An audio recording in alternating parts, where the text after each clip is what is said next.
Zee 24 तास एक पाऊल पुढे। सवाल हक्काचा। आरटीओ कार्यालयात कामासाठी एजंट करवी येऊ नये असं भिंतीवर लिहिलेलं असतं, पण त्याशिवाय आरटीओ कार्यालयात एजंट शिवाय येऊ नये असं लिहिलं जावं असं आजचं वास्तव। कारण सामान्य माणसालाही या ठिकाणी पैशांसाठी नाडलं जातं। असाच अनुभव आलाय गणेश ठाकरे यांना।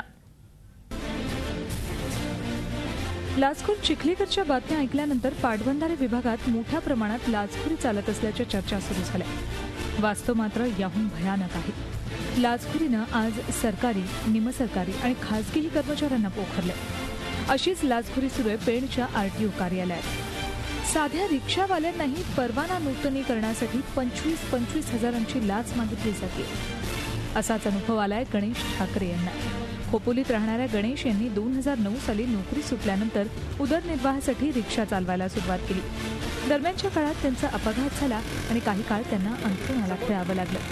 हा गंभीर अपघात झाला त्याच काळात गणेश यांनी त्यांच्या रिक्षाचा परवाना नूतनीकरणासाठी पेण आरटीओ कार्यालयात अर्ज केला, पण त्यानंतर अपघात झाल्यानं ते या परवाना नूतनीकरणासाठी पाठपुरावा करू शकले नाही। पुढचे काही महिने अंथरुणाला खेळलेल्या गणेश यांची रिक्षाही दारातच उभी होती। रिक्षा नूतनीकरणाचं कामही रखडलं, पण जसे गणेश ठणठणीत झाले तसा लगेच त्यांनी रिक्षा नूतनीकरणाच्या अर्जाबाबत पेण आरटीओ कार्यालयातले अधिकारी गोरिवले यांच्याकडे विचारणा केली। मात्र गोरिवलेंनी थातूरमातूर कारणं देऊन गणेश यांना टाळलं। तेव्हापासून गणेश आरटीओ कार्यालयाचे हेलपाटे घालतायत। 3 वर्षे फेऱ्या मारून माझ्या हातात आजपर्यंत काही लागलेलं, ठाणा, पनवेल, पेण अशा माझे फेऱ्या चालूच आहेत, तरी मला आजपर्यंत कोणत्याही योग्य ती माहिती व उत्तर मिळालेलं नाही। आरटीओ अधिकाऱ्यांना गणेश यांच्याकडून कागदपत्रांच्या पूर्ततेची नव्हे तर अपेक्षा होती ती पैशांची। पेण, पनवेल आरटीओमध्ये पैशाशिवाय काम होतच नाही असा माझा ठाम निर्णय, कारण हा 3 वर्षाचा मी सरळ बघितलेला अनुभव आहे। पैसे दिल्याशिवाय एजंट मार्फतच काम होतात असं माझं ठाम मत आहे। एजंट नसेल तर तुमचं काम होत नाही। नूतनीकरणाच्या परवान्यासाठी एजंट मार्फत अर्ज केला असता तर एव्हाना गणेश यांचं काम झालंही असतं, मात्र त्यासाठी लागणारे 25,000 देण्याची त्यांची ऐपत नव्हती। 3 वर्ष उलटली, मात्र नूतनीकरणाच्या परवान्याचा पत्ताच नव्हता। कधी या कार्यालयात तर कधी त्या अशा गणेशांच्या चक्रा मात्र सुरूच होत्या। अखेर भ्रष्टाचारानं पोखरलेल्या या विभागाविरोधात लढण्यासाठी गणेश यांनी झी हेल्पलाईनकडे तक्रार केली। मी सुशिक्षित असताना, शिक्षण असताना मला एजंटची गरज नाही, म्हणून ते प्रकरण माझं त्यांनी आपल्या कोपऱ्यामध्ये प्रलंबित ठेवून दिलं। मी सतत गोरले यांच्याकडे संपर्क साधला असता अजून प्रकरण तुमचा वेळ लागेल, प्रलंबित ठेवलेले, ठाण्याला पाठवलेले अशी उडवाउडीची उत्तरं दिली। मी माझा परिवार व माझ्या मुलांचं शिक्षण व माझा परिवार कसा सांभाळणार याचे साहेब मला कृपया करून आपण न्याय द्यावा। इतर सामान्य लोकांप्रमाणे गणेशही एखाद्या एजंट करवी आपलं काम करून घेऊ शकले असते, पण त्यांना ते मान्य नव्हतं। असावं तरी का? कार्यालयात बसलेल्या कर्मचारी अधिकाऱ्यांना जर सरकार जनतेच्या कामाचा पगार देते तर एजंटला पुन्हा आपण काम म्हणून पैसे द्यायचे?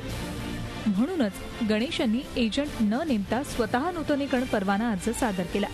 हे सर्व आरटीओ कार्यालयातल्या अधिकाऱ्यांनाही लक्षात आलं होतं, म्हणूनच त्यांनी गणेश यांना त्रास दिला। गणेश यांनी नूतनीकरणाच्या सर्व पावत्या फाडल्या होत्या।